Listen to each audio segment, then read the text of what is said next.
आप देखते होंगे जब उनके किसी एक माफिया शागिर्द को, किसी डकैत को जो पुलिस मुठभेड़ में मारा जाता है, जब मारा जाता है तो इनकी दुखती हुई नस पर जैसे पुलिस ने उंगली रख दी हो तब ये चिल्लाने लगते हैं। आप मुझे बताओ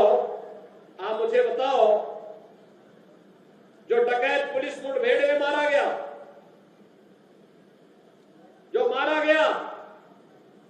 अगर वह डकैत जैसे हथियारों का प्रदर्शन करते हुए डकैती डाल रहा है, वहां ग्राहक भी बैठे हैं, ग्राहकों को खड़ा करके एक तरफ करके अगर गोली मार देता तो क्या उनकी जान को ये समाजवादी पार्टी वापस कर पाती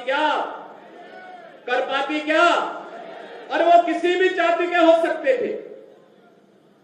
ग्राहक वो यादव भी हो सकता था, दलित भी हो सकता था, किसी भी जाति का हो सकता था, क्योंकि किसी को बेटी की शादी करनी होती है, किसी को कोई विदाई में कोई जेवर देना होता है। जेवर की परंपरा हमारे इतिहास का एक महत्वपूर्ण कार्यक्रम हिस्सा है, मांगलिक और एक शुभ कर्म का हिस्सा माना जाता है।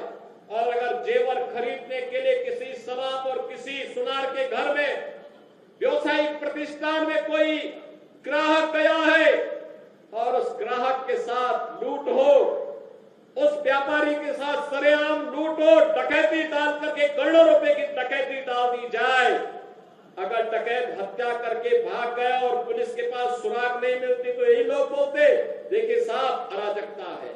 और अगर पुलिस ने पकड़ लिया, कार्रवाई कर दी और फिर मुठभेड़ में, आपसी मुठभेड़ में डकैत मारा जा रहा है तो समाजवादी पार्टी को बुरा लग रहा है, कह रहे साहब ये नहीं होना चाहिए था। तो क्या एक निषाद बेटी के साथ जो इन्होंने अयोध्या में किया समाजवादी पार्टी के नेता ने, क्या ये ठीक था? क्या एक निषाद बेटी की इज्जत के साथ खिलवाड़ समाजवादी पार्टी के लोग करते हैं? हमारा मंत्री डॉक्टर संजय निषाद वहां जाकर के उस बेटी की हालत देख करके रो पड़ा था और कह रहा था ये है निषादों के साथ समाजवादी पार्टी का कृत्य। लेकिन ये बेशरम लोग हैं, तब भी उस अपराधी के खिलाफ कार्रवाई हो इसके लिए समाजवादी पार्टी तैयार नहीं थी। उनके लोग तब भी बचाव कर रहे थे, कह रहे थे कि नहीं ये तो निर्दोष है। अरे निर्दोष क्या है, सब कुछ तो उसका प्रमाणित हो चुका है और उसके बाद भी निर्दोष बोलते हैं उसको। कन्नौज में जो किया इनके नेताओं ने एक नाबालिग बेटी के साथ, और उसके बाद भी उसका बचाव कर रहे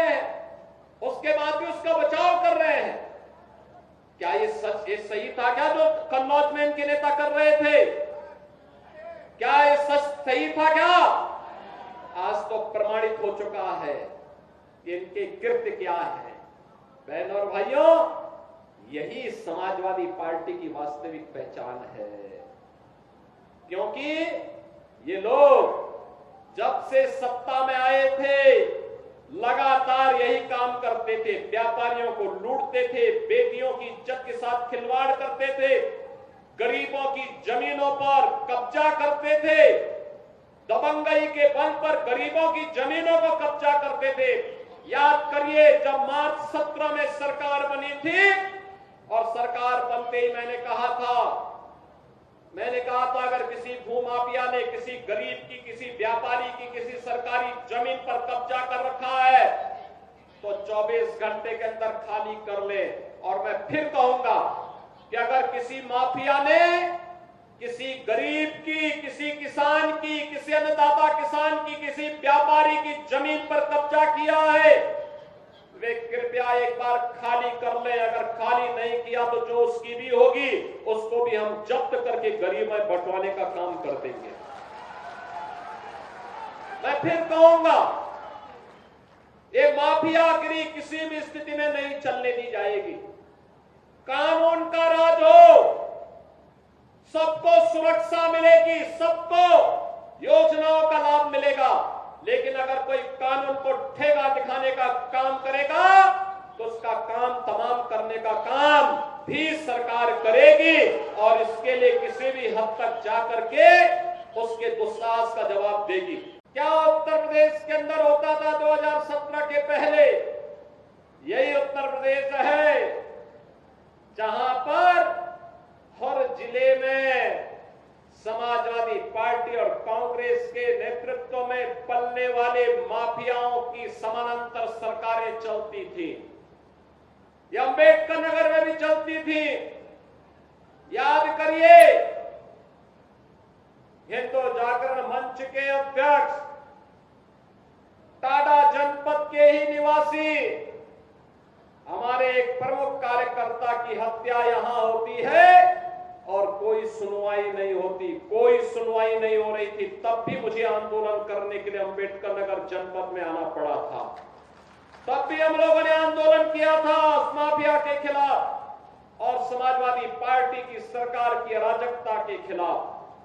कौन ऐसा जिला था, चाहे वह अंबेडकर नगर जिला रहा हो, अयोध्या रहा हो, मऊ, आजमगढ़, गाजीपुर, प्रयागराज, प्रतापगढ़, सुल्तानपुर, कोई जिला ऐसा नहीं था जहां पर कोई न कोई बड़ा माफिया समानांतर सरकार चला करके आम जनता की आवाज को दबाता था, गरीबों की आवाज को दबाता था, पिछड़ों की आवाज को दबाता था और दलित वंचित योजनाओं से भी वंचित रहते थे और सरकारें अपनी मौज मस्ती करती थी। उनको इससे कोई मतलब नहीं था, उनकी सरकार रहनी चाहिए, बाकी जाए भाड़ में, यही करते थे वे लोग।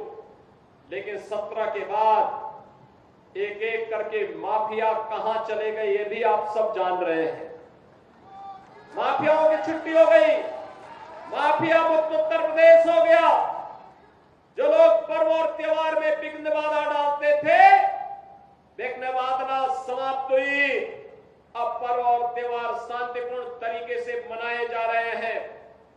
बेटी और व्यापारी की सुरक्षा पर जो खतरा पैदा करते थे वे सभी गायब हो गए और जो बचे हैं वे भी अपनी अंतिम यात्रा की तैयारी कर रहे होंगे।